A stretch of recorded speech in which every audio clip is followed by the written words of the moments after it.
avec le temps va, tout s'en va, si est sur cette chanson de Léo Ferré que Patrice Lafontaine est allé.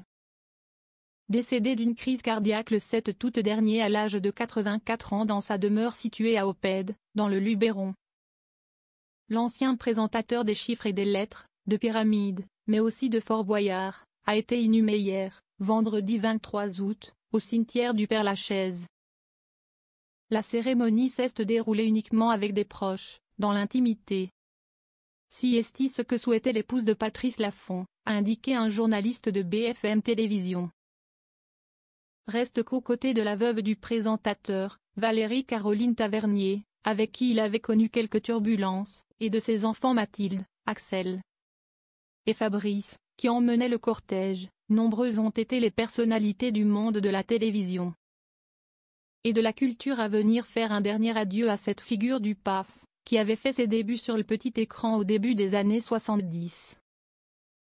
Parmi ces personnalités, l'ont accompagné dans sa dernière demeure son ami Olivier Mine, l'animateur Cyril Ferraud, Jean-Christophe Le Texier, alias Tex. L'ancien présentateur de Stade 2, Gérard Holtz, assistait aussi à la cérémonie, tout comme l'humoriste Jean-Marie Bigard.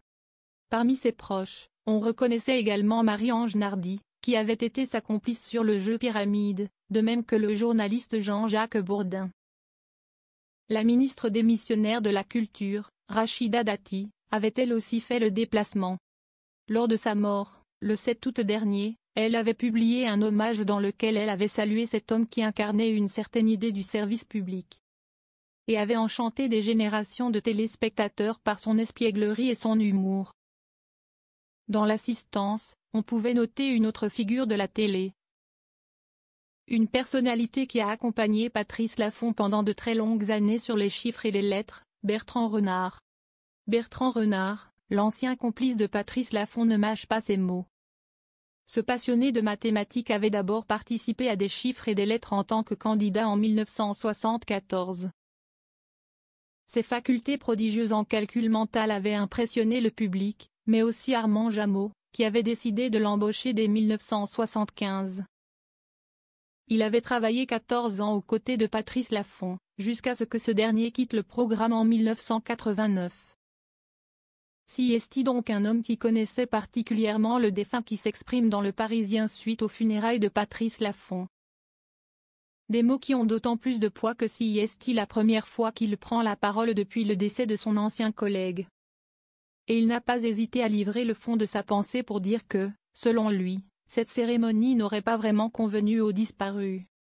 Après avoir exprimé son admiration pour cet homme qui, selon lui, était un geyser d'idées au-delà de ses talents de présentateur et d'improvisateur.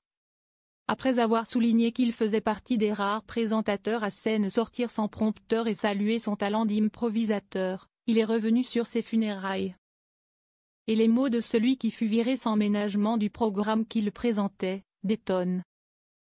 Je pense que Patrice serait très surpris de voir tous ces gens réunis. Il y a même Madame Dati. Pour moi, ça prouve que si est un personnage qui a compté dans la culture en France, a-t-il lancé dans les colonnes du Parisien avant d'estimer que, selon lui, son ami aurait trouvé que c'était un peu trop. Je ne pense pas qu'il l'aurait forcément aimé, ajoute-t-il. Lui, fils d'éditeur, disait toujours qu'il n'était pas un intellectuel, mais un saltimbanque. En même temps, ça l'aurait beaucoup amusé. Bertrand Renard a conclu sur une note plus positive, teintée d'humour, bien que la cérémonie ait été marquée par des moments très émouvants, en affirmant: je suis sûr qu'il aurait aimé commenter ses propres funérailles. Et que ça aurait été très drôle. Des mots comme pour appeler la fameuse espièglerie du regretté Patrice Laffont.